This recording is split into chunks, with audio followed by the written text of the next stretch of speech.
Well, howdy, everyone, and welcome to another episode of the Lauren Musica Show, your favorite update in the battle for life, family, and freedom. Thank you again so much for being with me. I'm Lauren Musica, attorney and human rights advocate, and I serve as president CEO of Sidewalk Advocates for Life, the nation's largest peaceful sidewalk outreach organization.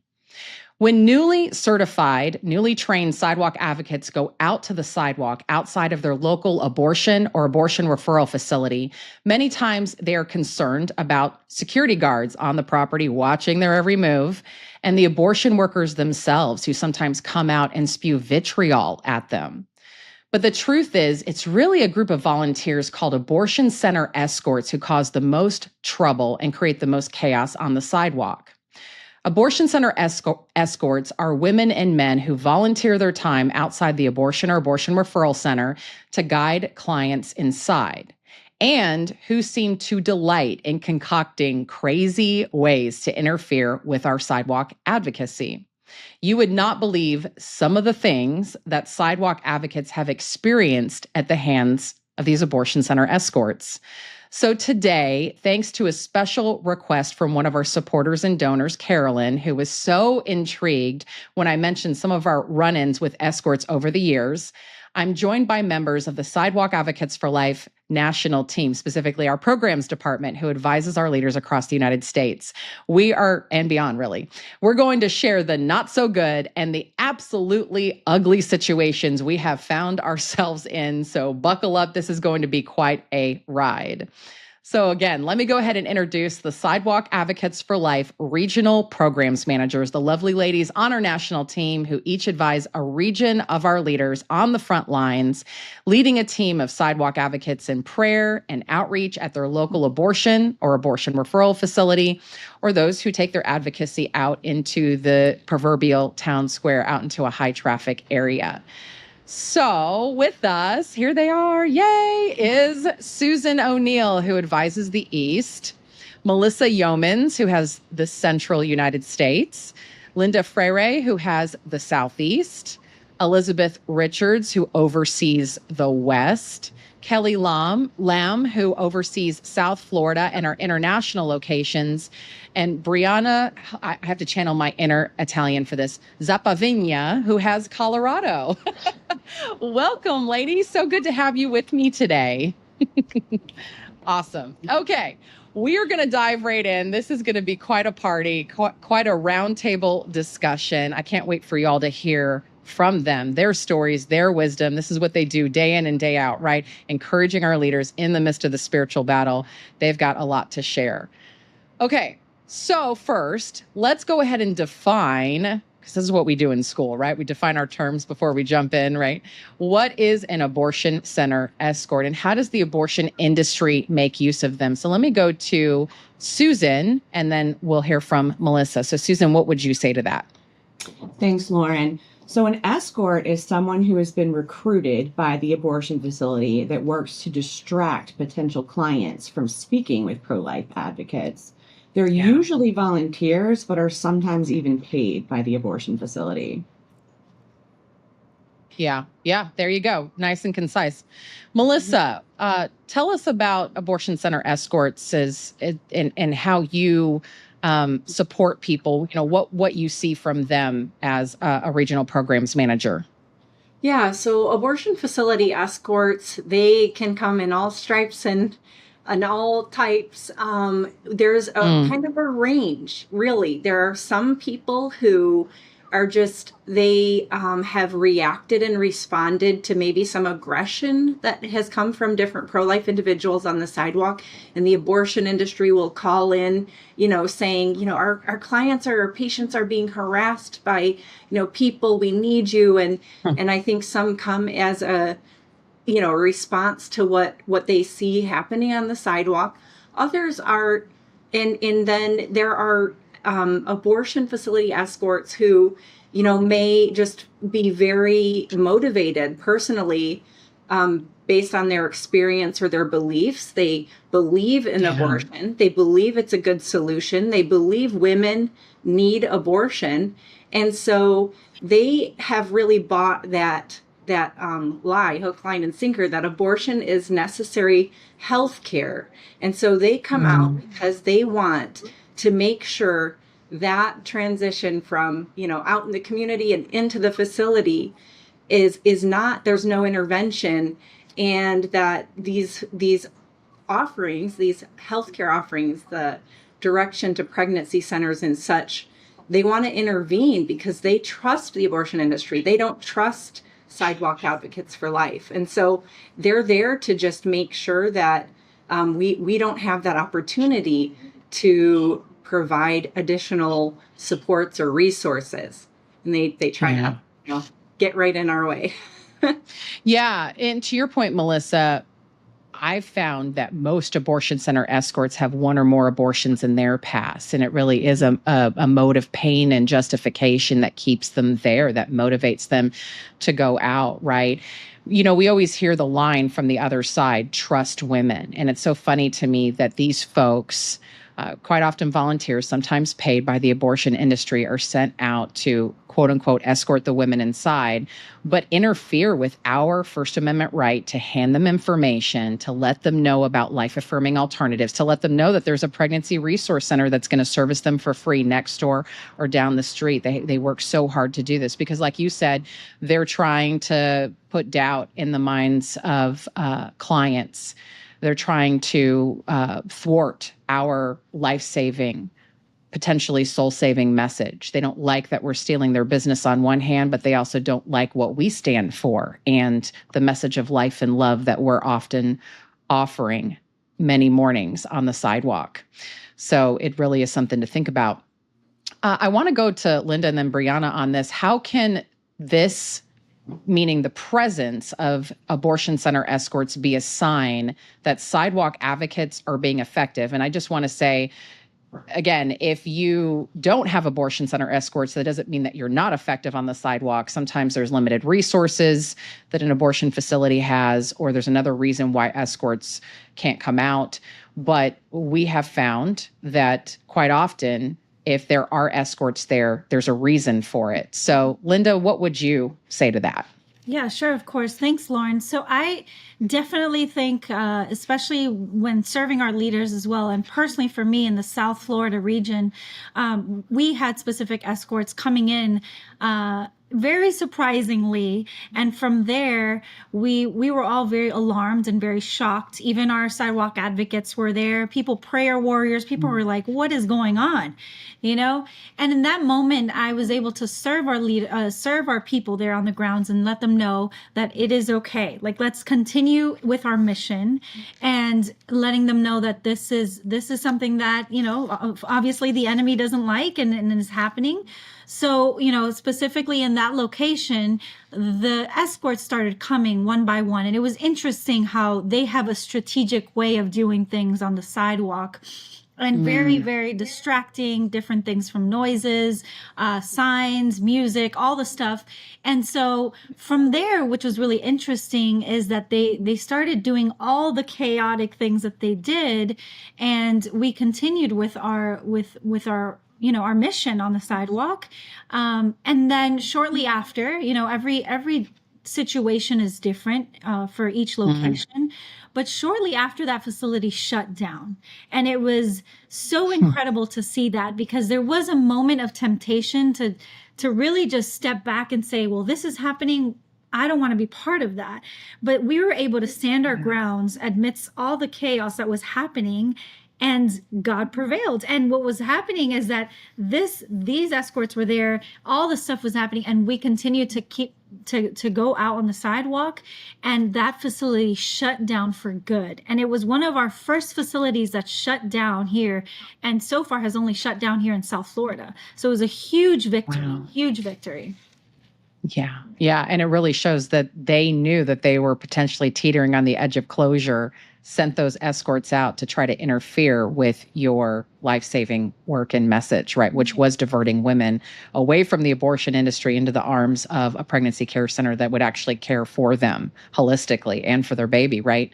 Briana, how have you seen that this can be a sign, the presence of escorts can be a sign that sidewalk advocates are being effective? Yeah, well, as you know, Lauren, there's a reason we do outreach this way. We know that peaceful, prayerful, loving, and law-abiding outreach works. And we see clients turn around from the sidewalk every day. And if that wasn't happening, if that wasn't working, they wouldn't care. And they wouldn't put other people on the sidewalk to prevent us from doing that. And something I actually have seen here in Colorado at one of our locations, there's one location that's actually been open for 50 years since Roe v. Wade was passed. And there's been escorts probably on that sidewalk the whole time. But not until our team was started, our Sidewalk Advocates team was started, and we actually saw the very first save that facility had ever experienced in 50 years. Shortly after, they actually hired law enforcement to come out and stand with the escorts. Because there's this presence and professionalism and authority that Sidewalk Advocates bring that escorts just don't have to offer. So I think that's another group of people or another person that we can see saying, wow, we're really making an impact here. And we can see that they're starting to feel nervous about whether or not they're going to be able to remain open. Ooh, so well said, Briana, that we bring an element of professionalism and kindness and love that the escorts don't often have, right? Interestingly, even if they've been trained by Planned Parenthood, really something to think about. I know that I remember back when Louisville, Kentucky had an abortion facility prior to the overturning of Roe, there was an escort that actually left a note on the windshield of one of our Sidewalk Advocates and said, "Thank you for treating these women with dignity better than the escorts have been treating her," right? Still remember that. That's what comes to mind. So yeah, we need to be there because to the abortion industry, a lot of times this is treated as just a commonplace thing or even a joke. And we're taking it seriously, but we're also bringing a lot of love and light and hope to the sidewalk, right? And women need to see us there, despite the antics from the other side. One of the biggest parts of your job, so to speak, is supporting leaders who are dealing with difficult abortion center escorts. So I'd love to bring into the conversation a little bit of how you do that and do it well, because this is, if not the top issue, one of the top issues that we're dealing with is we're trying to encourage our folks in the midst of the spiritual battle to stay the course and to stay, building their team in front of the abortion facility until it closes. And even then, if it closes, maybe going on to the next one, right? So I want to go to Elizabeth on that, and then Melissa, have you chime in. So Elizabeth, how do you support our folks when things are heating up on the sidewalk with escorts? Yes, thank you, Lauren. So first of all, I want to say that our leaders and their advocate teams are heroes. They are truly amazing people that are so courageous and bold. And I think that some of them naturally may not feel bold and courageous, but what happens when you're out there with the intensity that you might experience at some locations because of things like escorts, there's this holy boldness that really takes over when someone is doing outreach, and it causes them to be very present in that moment. And as I'm advising our leaders, one of the things that I think that I do the most is encourage them. I thank them. I thank them for their yes. I thank them for being there no matter what, because their presence is vital. It's critical. And also I encourage them if things ever feel too much or unsafe, obviously they need to step away if they're feeling triggered at all. If they feel like their emotions are going to get the best of them, then to step away and remain in a state of prayer. And if needed, have someone else come in and step in and do the outreach piece, or to get more actively involved in being kind of pressing that line forward to try to speak to men and women going into the facility, because we don't want to be afraid of approaching someone while we're being law abiding to hand them information about life affirming help that's available to them. So really just not to be afraid, right? So good. So good. Melissa, what would you say as far as encouraging our leaders? Yeah, so it has been actually a blessing to me to have personally been through some of these same struggles at the sidewalk as an advocate and as a program leader. And I really draw from that experience to support our teams. One of the ways we do that is, I am on call like 24/7. for emergency situations. They have my phone number. If they're on the sidewalk on a Saturday morning and I know things have been intense, I'm, checking my emails, being right there for them, to just advise them right on site in the situation and connect them as quickly as possible to Martin Cannon at Thomas More Society. And recently, that's been the experience, is that we've had a team that's really been dealing with a ferocious and aggressive and law-breaking escort presence. And so they've needed that additional support. Another way we can help is reach out to some other team members with some advice or encouragement, like say how to bolster their security with cameras and do that effectively and in a wise way. So we can actually reach a little further to support the whole team by offering that guidance or taking those extra steps, because being under pressure like that week after week, having these, assaults, really, what's happening in this case is the escorts are literally just grabbing bags away from clients as they're being handed. And, our legal team says that this is a type of mugging. It is a type of mugging, and it's just a matter of time. We will catch that evidence, and there will be consequences for those escorts that break the law at the sidewalk. So that's one of the ways that, I'm honored to be able to support our teams, is to be there for them in that, and pray with them, encourage them. They are courageous, and they really do deal with a lot sometimes. Yeah, beautiful. I know. I remember at one time looking at all the different issues that our leaders were bringing to us. And I want to say, at least at one point in our history, this was the number one thing that you guys were advising on, if not still true today, right?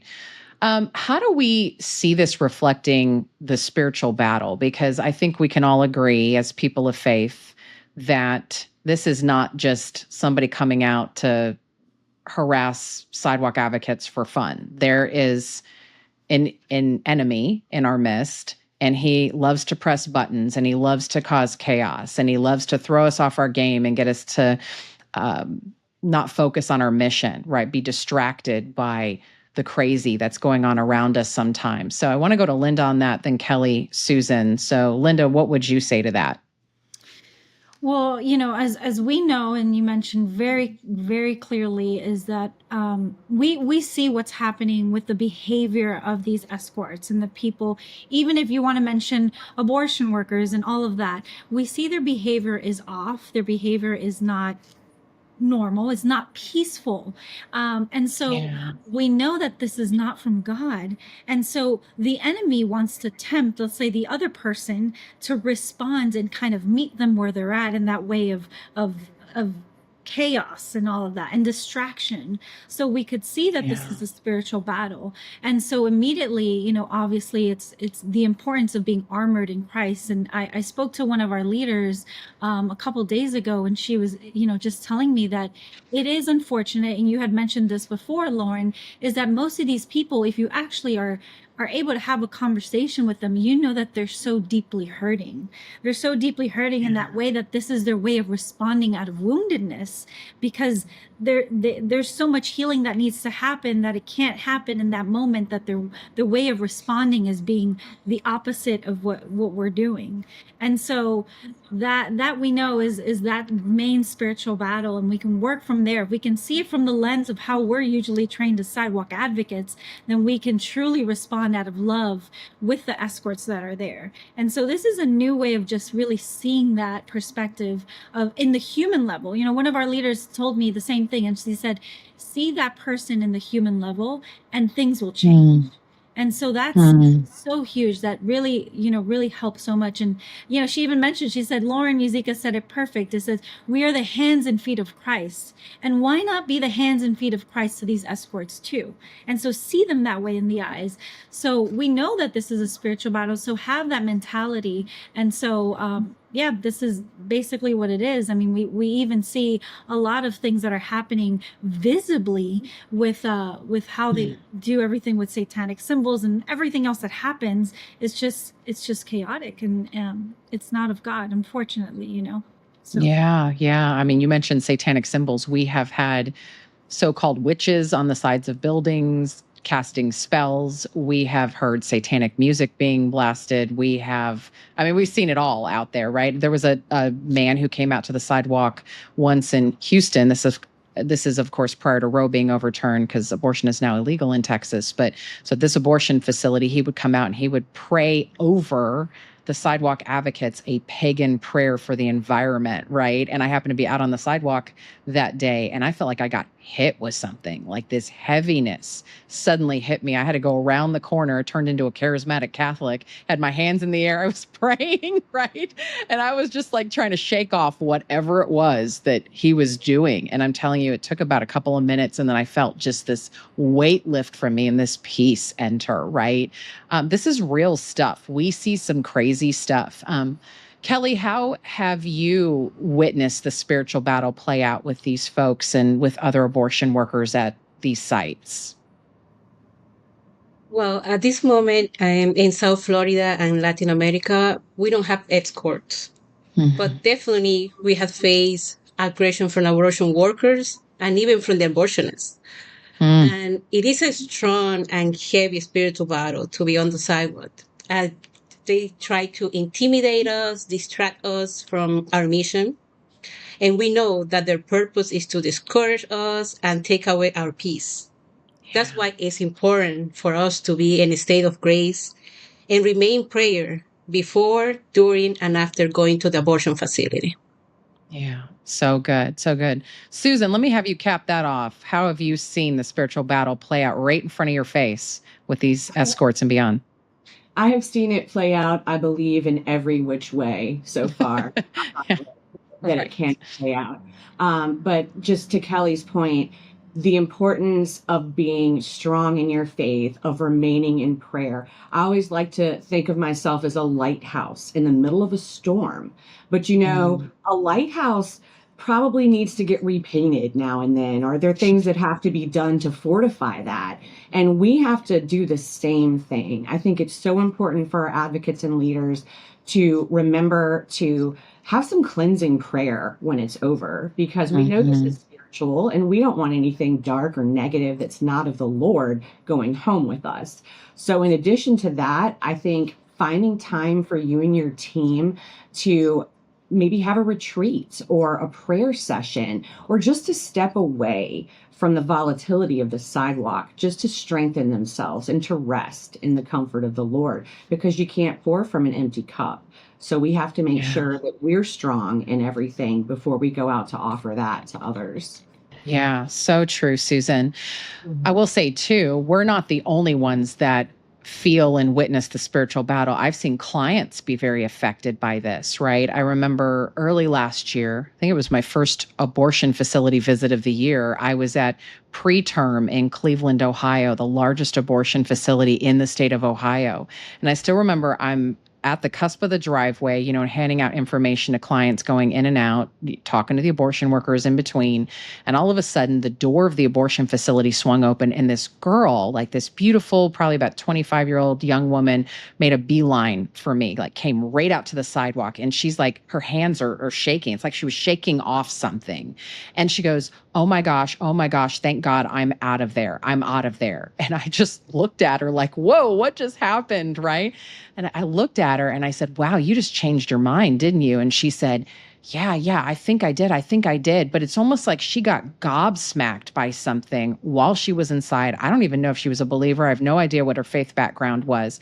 But we just had a conversation for a couple moments, and she was letting me know that she had to just get out of there, whatever heaviness, whatever darkness, whatever evil it was that she was feeling while inside. She just needed to be away from it. And she came straight out to us on the sidewalk. And I think that this is why it's so important that we be that lighthouse on the sidewalk.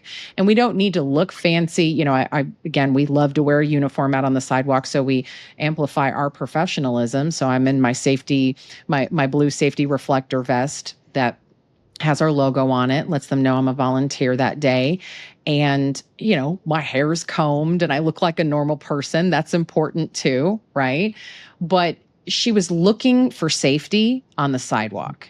She was looking to get away from whatever that was inside the facility. And if we remain a place of peace and hope and love and light, that attracts people even back out to the sidewalk with us. So many clients, when they're initially going in, they may not listen to us, or they may take information and they're thinking about it. But this is why we have to maintain our disposition throughout our shift, because we never know who's going to leave. And when they feel that contrast of the darkness of the facility and the light out on the sidewalk, many times they want to be back out on the sidewalk with us, right?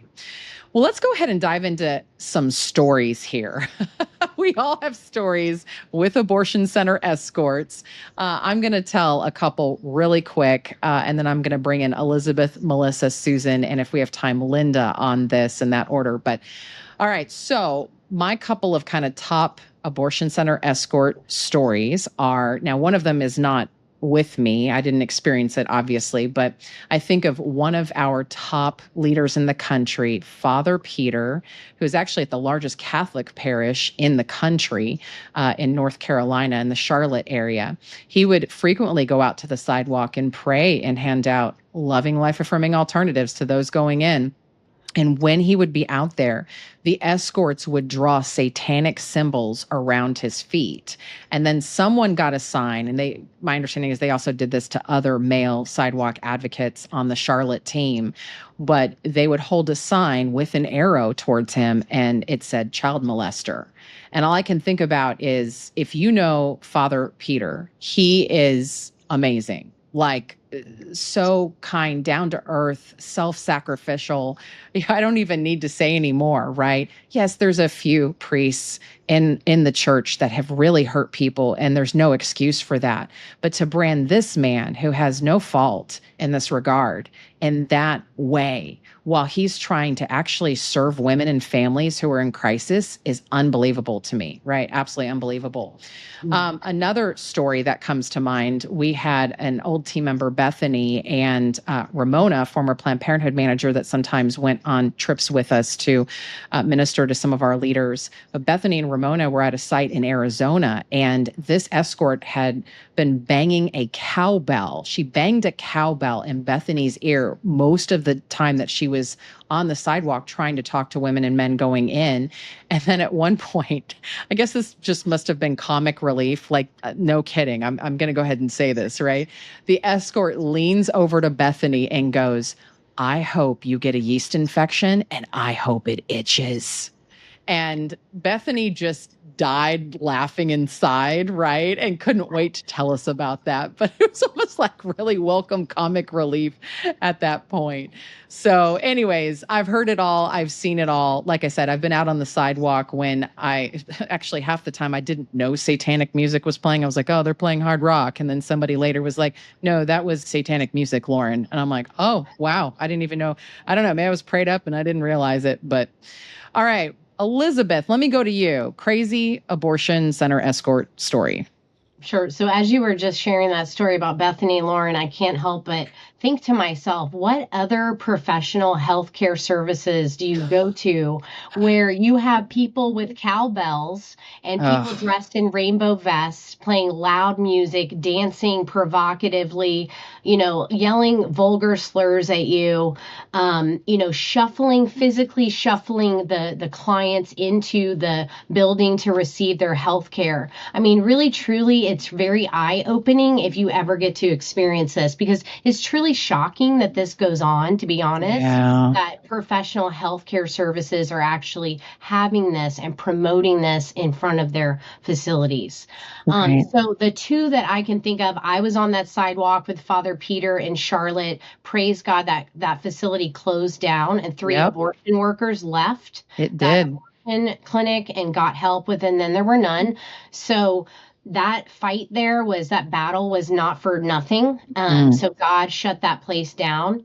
And what I would say is, when I was on that sidewalk, there was a woman who was affiliated with the facility, and she would watch from a nearby driveway when a client would come and put their blinker on to turn in. She would bring her big SUV and ride it right behind the client's vehicle so that they would be intimidated and and they would not stop their car at the driveway to speak to us. And they did this multiple times. It was just organized effort. I have never seen something in my life like that. And talk about forceful and not offering choice, right? And then the other thing that I will never forget is being in Casper, Wyoming, where the only surgical facility was open. Today it is not. Currently, it is not open. But Wellspring, I was there, and they had a bunch of escorts. These are mostly like middle-aged women, some of them with gray hair, and playing loud music, vulgar. Like you would think there was like some kind of like almost like a college party atmosphere. People dressed in ridiculous costumes. And when the clients would pull in, the escorts would surround them like a swarm of bees or wasps with their big umbrellas, and they would literally huddle around the person and be so loud that the person could not hear us calling out to them in a loving fashion. So they went to such extremes, and I'll never forget, they were literally putting their hands on clients and shuffling them inside. Now that is not choice.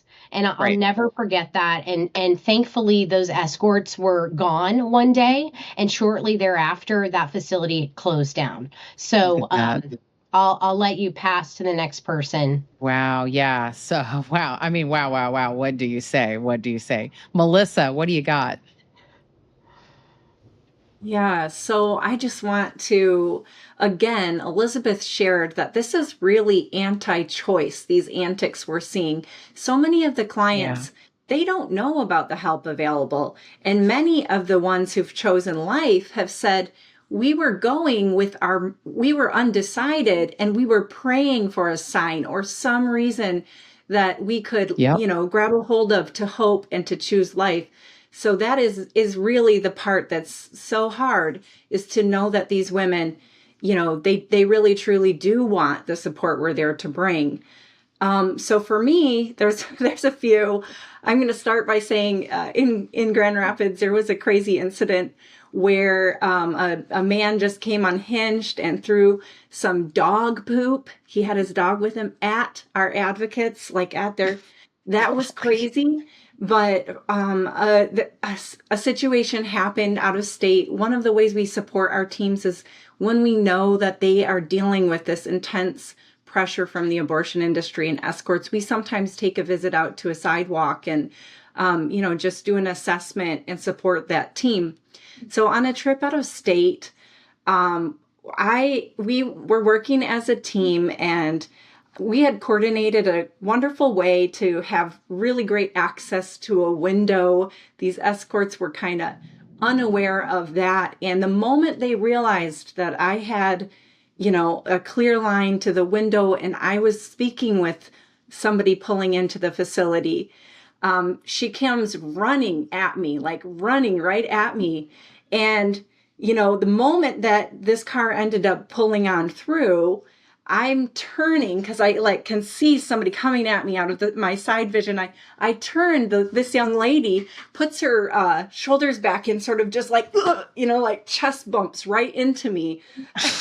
And I realized she didn't do it totally intentionally, but I want to warn her that it is not okay to touch me. Just as Lauren has taught us, we teach in our training, it's not okay for you to touch me. And if you touch me again, I will call the police. Well, flying from somewhere else comes another very aggressive escort with her camera up saying, I saw you stepped in front of that car, you pushed her. And I'm thinking, I have to think on my feet because she's recording me. And she's saying, I'm going to get this to the police. I can't wait to see you handcuffed and thrown in the back of the cop car. And the police are really enforcing the law, and things like you're violating the FACE Act. And all of this is pure lies that she's just spewing out, these ridiculous lies. And I, calmly stated the truth after each lie, thinking, okay, she's got this on camera and it is the truth. She just underestimated my knowledge of the right of way. She thought I was a newbie out there. And what happened was, her whole plan was foiled. I was able, because I pulled up my camera to record what she was saying, We connected with Martin Cannon. He was there. The police did come, and I called them, and she was threatening to call them on me. It's a lot of threats. It's a lot of intimidation. But when I showed that police officer what she had said about her hopes to see me handcuffed, and it all did not work out well for these escorts. And so I really love and value our training, but it was really a moment where it's like, okay, somebody is filming me, spewing lies, and threatening me in a lot of these very serious ways. So, and that's why we have to know our rights, right? Like, that's why we have to know our rights, is because I've showed up to sites too. They had no idea I was the leader of like this movement in the United States, right? And so they're like, oh, the new girl, I'm going to go ahead and tell her she can't stand there, and we're going to call the police. Then I would just look at them and go ahead. I'm within my rights. This is the public right of way. I have First Amendment rights, right? And they would get thrown off their game in turn because they didn't know how to deal with this. And so that's why we have to know our legal rights out on the sidewalk, because we can just counter very kindly that, no, thank you for your concern. I'm well within my rights this morning, and I'm going to keep doing my thing, right? So important. Susan, let me go ahead and go to you, and then we'll have the last couple questions here. Okay, great. It's been hard to pick one, but the one that comes to mind is actually when Melissa and I were visiting a location in the Midwest. We were there actually with the goal to help the team who had been dealing with difficult escorts at this particular abortion facility. And once we arrived that morning, it did not take us long to see exactly what they had been dealing with. Melissa was attempting to reach out to a client, going in with an offer of help. She had a gift bag. And there was one escort in particular who was making it their entire mission to keep this from happening. They had a vulgar sign strapped around their neck, both in the front and the back, just, to make sure you could see their vulgar message. And they actually had, it seemed like a custom thing. It was a face mask with a built-in kazoo, those little things that you blow when they make really loud noise. And this person was blowing it directly into Melissa's face at full volume to the point that she could feel the spittle on her face from the kazoo that this person was blowing. And I have to tell you that Melissa handled it so beautifully. She stood her ground while having the presence of mind to also be holding her camera to film what was happening. And this person had put their body into Melissa. They grabbed the bag out of her hand and chucked it across the yard. So while this was happening, I'm praying, I'm observing, I'm calling the police. And I'll tell you, it was a godsend, because also a man came to the sidewalk that day to pray who hadn't been there in ages. It turned out he was pro-life and he was an attorney. And he became completely instrumental in helping us with this, navigating the police. This escort ended up being arrested that day and taken away off of the sidewalk. And then, we did have some follow-up situations with going to court and things like that. But it was really amazing just to see how the training we received played out using it in that situation. And I have to give Melissa all the kudos, because she was extraordinary under that pressure. And I was so proud of her while I was standing there. And I was never rattled. I had this peaceful feeling about me. And I knew the Lord was there with us and we were going to be okay. So that's one of the ones that comes to the top of my mind. Yeah, so good. Yeah, it's so important we keep our peace, because the enemy is trying to throw us off our game, steal our peace, try to get us to not accomplish our mission. Such a good life lesson too, right? Okay, last couple questions here. We just have a few minutes left. Why do you think, I think we've kind of indirectly answered this, but just to directly answer it, why do you think that the escorts work so hard to keep people from talking to our advocates? So let's go Elizabeth, Linda, Melissa, real quick. Sure. So the first thing is they believe the lie that we're the enemy, and we're definitely not the enemy. But like, as you said earlier, Lauren, there is a real enemy that wants to steal and destroy. And so they think we're the enemy. They think that they have a job to do. They think they are protecting women. But but really, truly, they're misguided in the fact that they think that we're there to force people to continue pregnancies. What we're there to do is to offer help at that last moment, to make sure that no one feels like their only choice is abortion, and that we want to love them and get them the help that they deserve for them, their babies, their families, and truly for their lives, right? To make their lives more healthy and whole. Yeah, so good. Linda? So good. I'll just go back to what I said from the beginning, and I'll stick with that. I think they just work so hard to do that is because they're so hurt. They're so hurt and they're so wounded that they want to keep them away from that truth.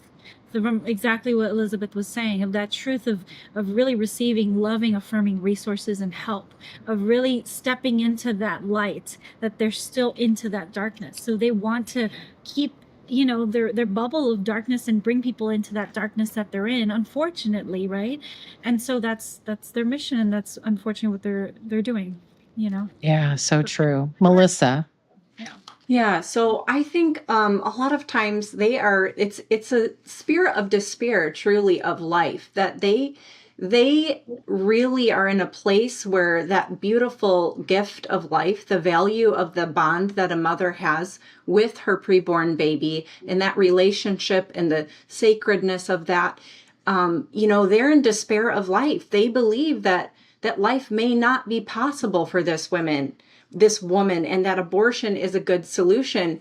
And it's also coming from a place, I think, sometimes of an identity and a cause, which we can all understand, that being passionate about a cause or having a sense of community and shared mission is something that on both sides we have. And so I think that their mission is centered around that belief.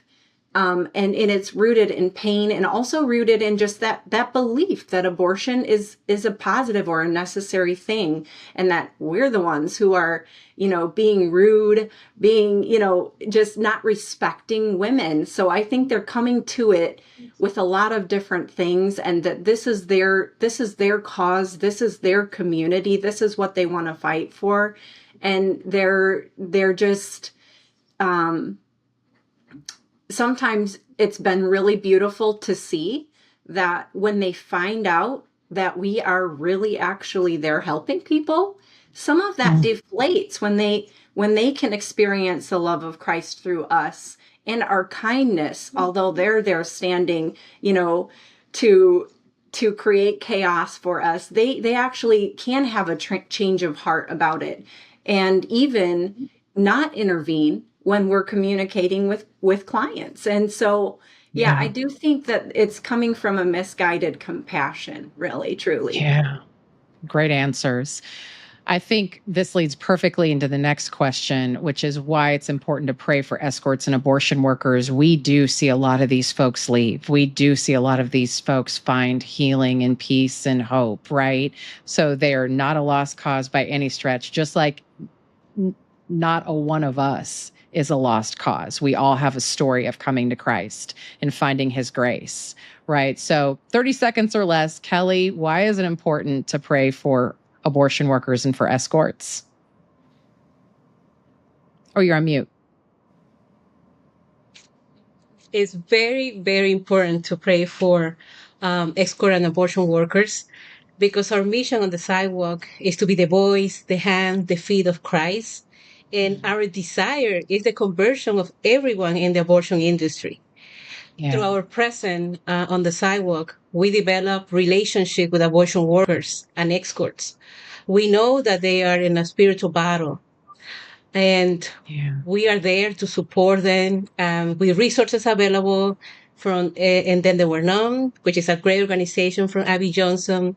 We can be the instruments from them to change their lives and encourage them to leave that place of oppression and blindness. We want them to have the conversion of heart and live a life with purpose.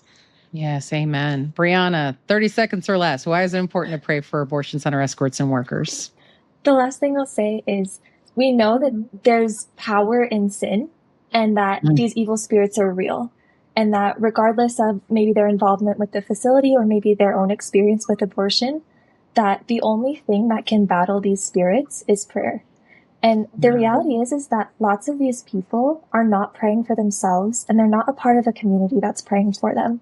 So something I was thinking of, and I challenge myself to think of, is I just pray quietly to myself, Jesus, thank you for bringing this person here. Thank you for getting them out into the community where they're actually standing in front of the whole Christian community on the sidewalk right now. And I wonder actually how many more people who have volunteered as escorts actually have had a conversion of heart, because so many more people are interceding for them than people who might just feel the same way at them, but don't have the people praying for them.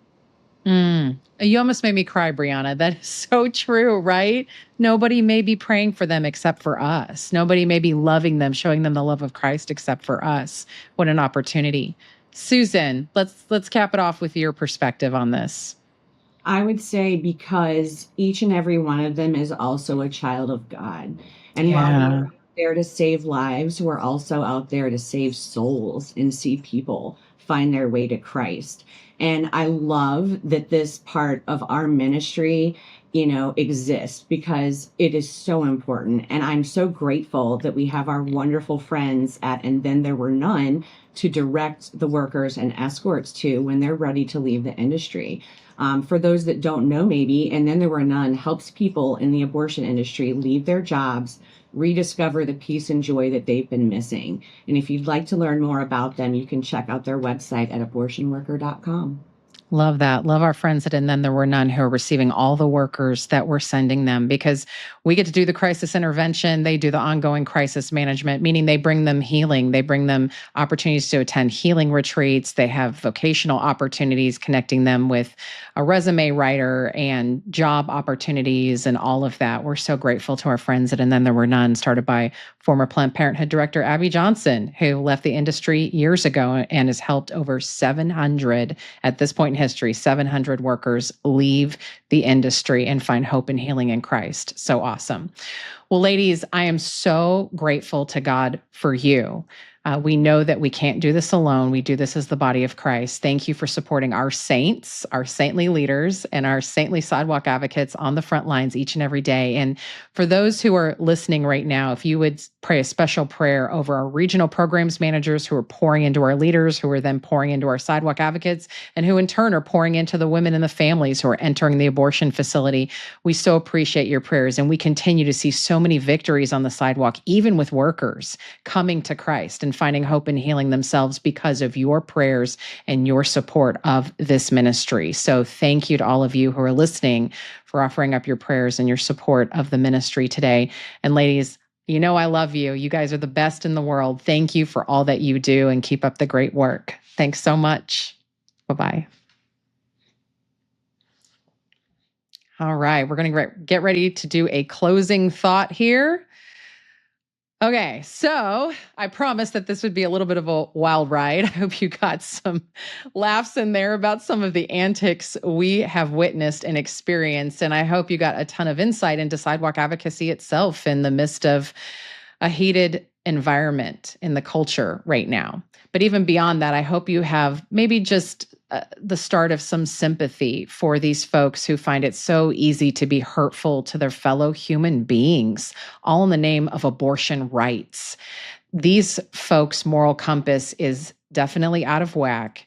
And yet so many of them believe that they're doing good, that they're supporting women, that they're helping people. But I always remember, just as Linda has said so well, hurt people hurt people. Wounded people like to wound people. And so I keep in mind that no matter where in life I'm experiencing that, it's because somebody else is hurting and they need my love and they need my prayers. It doesn't mean that I tolerate ridiculous behavior. If our person or property is being threatened on the sidewalk, we call the police, right? But we don't return evil with evil. We return evil with a blessing. And the scriptures tell us that we will be blessed for doing that. So I invite you today to join me in saying a special prayer for abortion center escorts and also abortion workers, that we all pray that their hearts, their eyes are open to the egregious reality of what abortion really is, that their hearts are eventually filled with remorse for this harmful behavior and what they're a part of in the industry. and that they will come to understand that they're deserving of life and life abundant themselves, that leaving the abortion industry and walking out into the arms of Christ will be the biggest gift that they can give to themselves. Wow. What an episode. With that, thank you all so much for joining me for another episode of the Lauren Musica Show. We'll be back here next Friday at 9 a.m. Eastern, 8 a.m. Central on Facebook Live, YouTube, or wherever you get podcasts. Thanks so much, everybody. Have a great week.